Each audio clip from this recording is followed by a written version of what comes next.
সিলেট জেলার সীমান্তবর্তী কোম্পানীগঞ্জ উপজেলায় অবস্থিত প্রকৃতির মায়ায় মোড়ানো ভোলাগঞ্জ দেশের সর্ববৃহৎ পাথর কোয়ারির অঞ্চল। ভোলাগঞ্জ সীমান্তে প্রাকৃতিক দেয়াল হয়ে দাঁড়িয়ে আছে ভারতের মেঘালয় রাজ্যের উঁচু উঁচু পাহাড়। সেই পাহাড় থেকে নেমে আসা ঝর্ণাধারা একদিকে ধলাই নদের পানির যোগানদাতা, অন্যদিকে এই পানির প্রবাহই ভোলাগঞ্জের রূপের উৎস।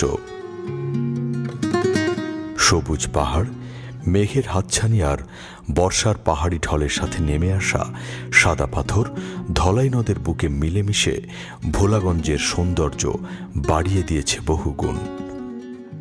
তবে কিছুদিন ধরে পাথর চুরির হিড়িক পড়েছে। প্রশাসনের চোখের সামনেই সাদা পাথরগুলো সরিয়ে নিয়ে যাচ্ছে এলাকার কুচক্রী মহল। আমরা সিলেট থেকে একটি প্রাইভেট কার ভাড়া করে প্রথমে রাতারগুল সোয়াম্প ফরেস্ট ঘুরে তারপর ভোলাগঞ্জ আসলাম। প্রাইভেট কার থেকে নেমে লাঞ্চ সেরে ছুটলাম নৌকা ভাড়া করার উদ্দেশ্যে। খেয়াঘাটে এসে একটি নৌকা ভাড়া করলাম, নিল 800 টাকা। নৌকার কাজ হচ্ছে শুধু ওপারে নামিয়ে দিয়ে আসা, আর সময় হলে নৌকার মাঝিকে ফোনে জানানো, তারপর ফিরে যাওয়া। এরপর হেঁটে হেঁটে অনেকটা জাফলংয়ের মতো 0 পয়েন্টের কাছাকাছি চলে যেতে হবে। ওখানে পাথর এবং নদীর সম্মিলন। নৌকায় উঠে যেতে যেতে চোখে পড়ল ভারতের মেঘালয় রাজ্যের উঁচু উঁচু পাহাড়গুলো। আমাদের ওই পাহাড়ের কাছাকাছি চলে যেতে হবে। ধলাই নদের উৎস মুখের পাথর পরিবেষ্টিত জায়গাটুকু ভোলাগঞ্জ 0 পয়েন্ট বা সাদা পাথর নামে পরিচিত। সাদা পাথর এলাকাটি দেখতে অনেকটা বদ্বীপের মতো। ধলাই নদী বাংলাদেশ অংশে প্রবেশ করে 2 ভাগে বিভক্ত হয়ে চারপাশ ঘুরে আবার মিলিত হয়েছে। ধলাই নদীর পানির সাথে ভারতের খাসিয়া জৈন্তিয়া পাহাড় থেকে প্রচুর পাথর নেমে আসে। পাথর উত্তোলনকে সহজ করতে 1964 থেকে 1969 সাল পর্যন্ত ভোলাগঞ্জ রোপওয়ে নির্মাণ করা হয়। ভোলাগঞ্জ থেকে 11.5 মাইল দীর্ঘ এই রোপওয়ে চলে গেছে ছাতক পর্যন্ত, যা 1994 সাল পর্যন্ত ব্যবহৃত হতো। বর্তমানে রোপওয়ের টাওয়ারগুলো কালের স্মৃতিচিহ্ন হিসেবে দাঁড়িয়ে আছে। রোপওয়ে বন্ধ হলেও থেমে নেই পাথর উত্তোলন। এখনও অনেক স্থানীয় বাসিন্দাদের জীবিকার উৎস এই পাথর উত্তোলন। তবে এর মধ্যেও অনুমতি ব্যতীত অসাধু কিছু চক্র ইদানিং পাথর সরানোর কাজে লিপ্ত রয়েছে, যা ঘোরতর অন্যায় এবং দেশদ্রোহিতার শামিল। ভোলাগঞ্জ সীমান্তে একটি ল্যান্ড কাস্টমস স্টেশন রয়েছে। এই স্টেশন দিয়ে প্রধানত চুনা পাথর আমদানি করা হয়। প্রতিদিন শত শত ট্রাক চুনা পাথর নিয়ে বাংলাদেশে প্রবেশ করে ভারত থেকে। সিলেট থেকে ভোলাগঞ্জের দূরত্ব প্রায় 35 কিলোমিটার। আমরা ভোলাগঞ্জ 0 পয়েন্টে এলাম। অপরূপ দৃশ্য এখানে। ওপারে মেঘালয়ের পাহাড়, আর পাহাড় থেকে পানির ধারা নেমে এসেছে।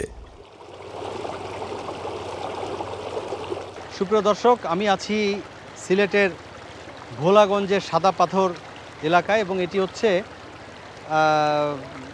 যে আপনার কোম্পানীগঞ্জের থানা, ওটার শেষ প্রান্তে। পাশে পিছনে দেখতে পাচ্ছেন যে এটা কিন্তু মেঘালয়ের এরিয়া, এবং খুবই দারুণ উপভোগ্য একটি জায়গা। এখানে আপনার মানে ওপাশ থেকে পাহাড় থেকে পানি নেমে এপাশ থেকে নদীতে চলে আসছে, এবং এখানে অনেক পাথর।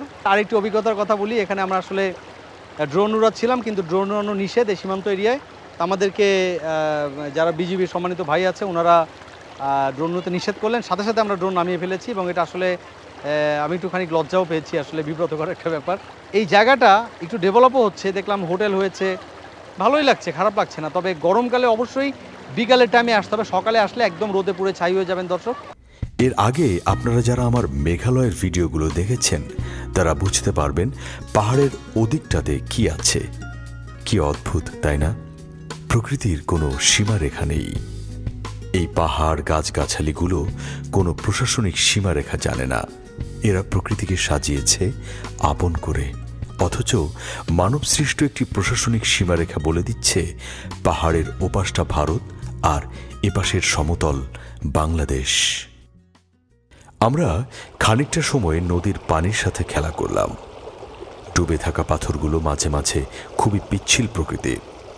আপনারা যারা হাঁটবেন অবশ্যই পা ধীরে ধীরে ফেলবেন, না হলে পড়ে গিয়ে জখম হবার সম্ভাবনা রয়েছে। আমি খানিক এগিয়ে একদম সীমানার কাছাকাছি চলে গেলাম। ওখানে লাল পতাকা দিয়ে দড়ি টানানো আছে। পানির কলকল ধ্বনি আমাদের মুগ্ধ ও প্রশান্ত করল। সুপ্রিয় দর্শক, দেখতে পাচ্ছেন আমার পিছনে কিন্তু পুরো পানি এবং অসাধারণ একটা ভিউ। অনেক টায়ার্ড হয়ে গেছি, তারপরেও কিন্তু এই পানির স্রোতে একদমই আপনার উজ্জীবিত হয়ে যাচ্ছি এবং অসম্ভব ঠান্ডা পানি। আমরা যা বলেছিলাম, ওই যে পিছনে দেখুন, ওই যে আপনার মেঘালয় দেখা যাচ্ছে, এখানে সীমান্তও আছে।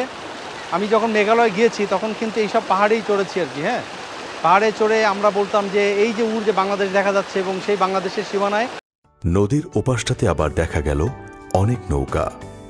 পাথর ওঠাচ্ছে নাকি পাথর সরাচ্ছে বোঝা গেল না। পাথর ওঠালে ঠিক আছে, কারণ ওটায় অনুমতি রয়েছে, তবে পাথর সরানো মানে দেশদ্রোহিতার শামিল।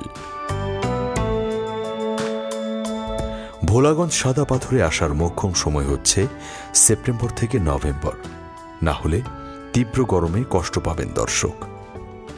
ঘোরাঘুরি একদম মাটি হয়ে যাবে।